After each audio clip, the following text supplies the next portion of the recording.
बोलिए कृष्ण कन्हैया लाल की जय। हरि मध्य शांति अंतरिक्ष को शांति पृथ्वी शांति राभा शांति हृदय शांति वनस्पति शांति श्री दिवा शांति ब्रह्म शांति सर्वगुण शांति श्यामा शांति रे देही। આજના શુભ દિને તમામ શ્રોતાજનોને મારા હૃદયભાવપૂર્વક જય શ્રી કૃષ્ણ। सब दर्दों की एक दवा એટલે કે ઘર સભા। જોઈએ આપણે એક રમૂજી પ્રસંગ દ્વારા।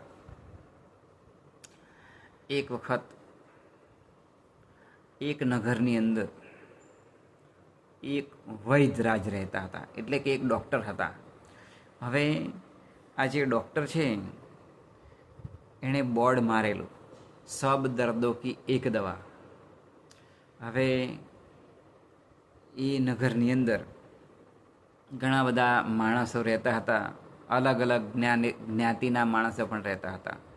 હવે એક વખત કુંભારને પોતાનો જે ગધેડો હતો એ ખોવાઈ ગયો, એટલે આ જે કુંભારભાઈ હતા એ પેલા વૈદ્ય પાસે ગયા અને કહ્યું કે મારો ગધેડો ખોવાઈ ગયો છે। એટલે જે પેલા ડૉક્ટર હતા એ ડૉક્ટરે એમને દવા આપી, 4 પડીકી આપી અને એની અંદર હરડેનો પાવડર હતો। એમણે કહ્યું ડૉક્ટર સાહેબે કે 1 પડીકી સવારે લેવાની નવસેકા પાણી સાથે, 1 પડીકી સાંજે લેવાની।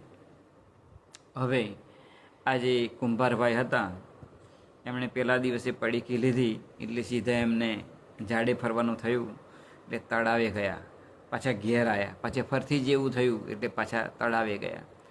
એટલે જે કુંભારભાઈ હતા એમને થયું કે લાવો ને ઘડીએ ઘડીએ હું ઘરે આવું, પાછો તળાવે જાઉં, ઘરે આવું, તળાવે જાઉં, એના કરતાં જ એ તળાવના કિનારે બેસી રહું। આમ કરી અને જે કુંભારભાઈ હતા એમને વારે વારે એ ઝાડે ફરવાનું થતું હતું હરડેના કારણે, જેથી એ પોતે તળાવ કિનારે બેસી રહ્યા। હવે થોડા સમય પછી જે પેલો ગધેડો હતો એ ત્યાં પાણી પીવા આવ્યો, એટલે પેલા કુંભારભાઈને થયું કે ડૉક્ટર ખૂબ સારા કહેવાય, કારણ કે એમણે મને દવા આપી અને હું તળાવે બેસી રહ્યો તો આ ગધેડો મારો મને મળી ગયો। કુંભારભાઈ આ પોતાનો ગધેડો હતો એ લઈને ઘેર ગયા।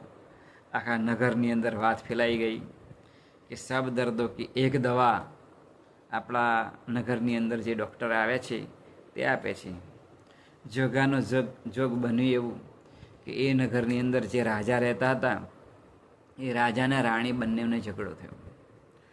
હવે જે રાણી હતી એ તો પોતે પિયરની અંદર ચાલી ગઈ, એટલે રાજાને ખબર પડી કે આપણા નગરની અંદર એક ડૉક્ટર આવ્યા છે અને એવી દવા આપે છે કે આપણની અંદર જે કોઈ રોગ થયો હોય તે રોગ મટી જાય।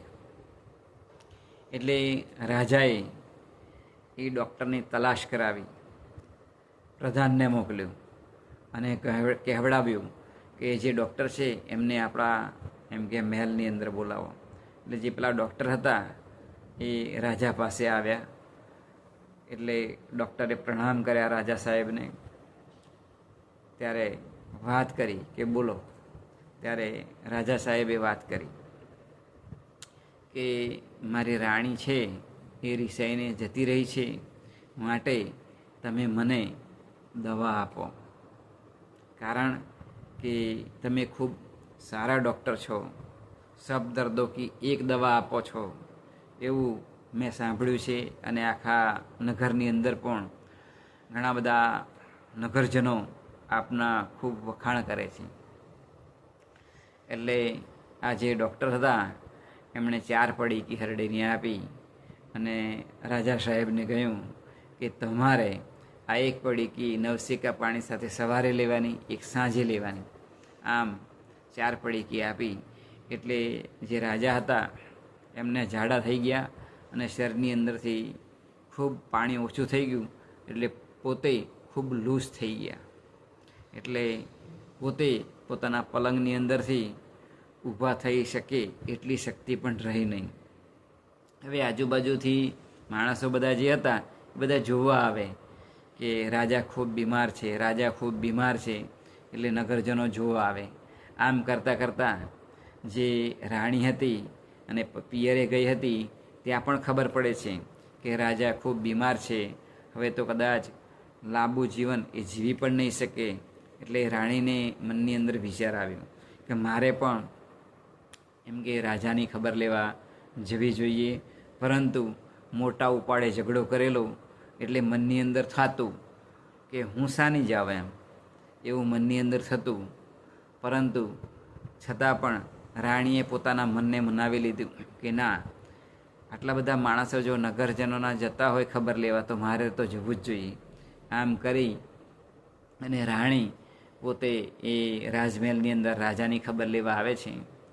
એટલે રાજા ખુશ થઈ જાય છે કે આપણા નગરની અંદર જે ડૉક્ટર આવે છે તે ખૂબ સારા છે, સબ દર્દો કી એક દવા આપે છે અને આપણે જે કંઈ તકલીફ હોય એ બધી દૂર થઈ જાય છે.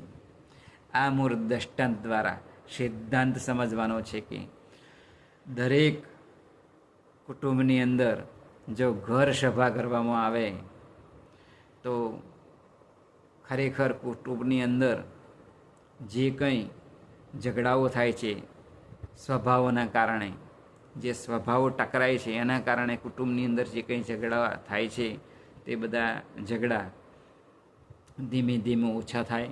અને જો લાંબા સમય સુધી જો ઘર સભા કરવામાં આવે તો બિલકુલ ઝઘડા એ થતા નથી અને એકબીજાનો સમજણ મેળવી અને સુખી થતા હોય છે.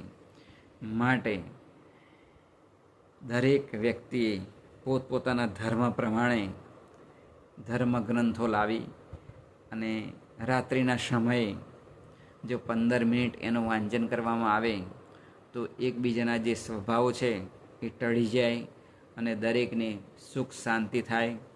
માટે જ કહેવાયું છે કે સબ દર્દો કી એક દવા. જો આ રીતે પોતે અનુસરણ કરે તો ખરેખર સુખ અને શાંતિ પોતાના કુટુંબની અંદર પ્રાપ્ત થાય. જો કુટુંબમાં પ્રાપ્તિ થાય સુખ અને શાંતિની તો આપણો સમાજ સુખી થાય. આપણો સમાજ સુખી થાય તો આપણો દેશ એ સુખી થતો હોય છે અને સમૃદ્ધ થતો હોય છે.